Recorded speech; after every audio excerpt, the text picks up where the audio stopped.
যে দেখেন না খাইতে খাইতে শুকিয়ে গেছে গা। আমি হলাম চম্পা। সুৎখোর বাড়ির জামাইরা মেয়ে দিয়ে দশজন ঘর হয়েছে।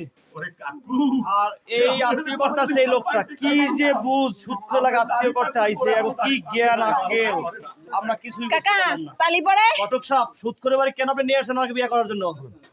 আসলে ভাই কথা হচ্ছে কি ওই বাপ হচ্ছে ভাই সুদখোর কিন্তু মেয়েটা জন্মের ভালো রে ভাই।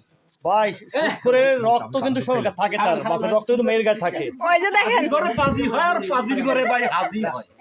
বুঝতে পারছেন? এটা আমি নতুন শুনলাম, বুঝবেন? নতুন না বুঝতে পেরেছেন সমাজটা এবা করে চলছে রে ভাই মোটামুটি তালি তুলি দিতে ভাই পারি। আপনাকে না বলছি ভাই সুৎখোর বাড়ি আপনি ছেলে বিয়ে করায়েন না, আমি আপনাকে না বলে দিলাম। ভাই আসলে আসলে ছেলে বিয়ে না করালে ওই সুদখোর বাড়ি ওই ভাবিরে বিয়ে করা দেবা না আর কি করবো। আই হাই আই হাই আই হাই এই শাহজালাল, শাহজালাল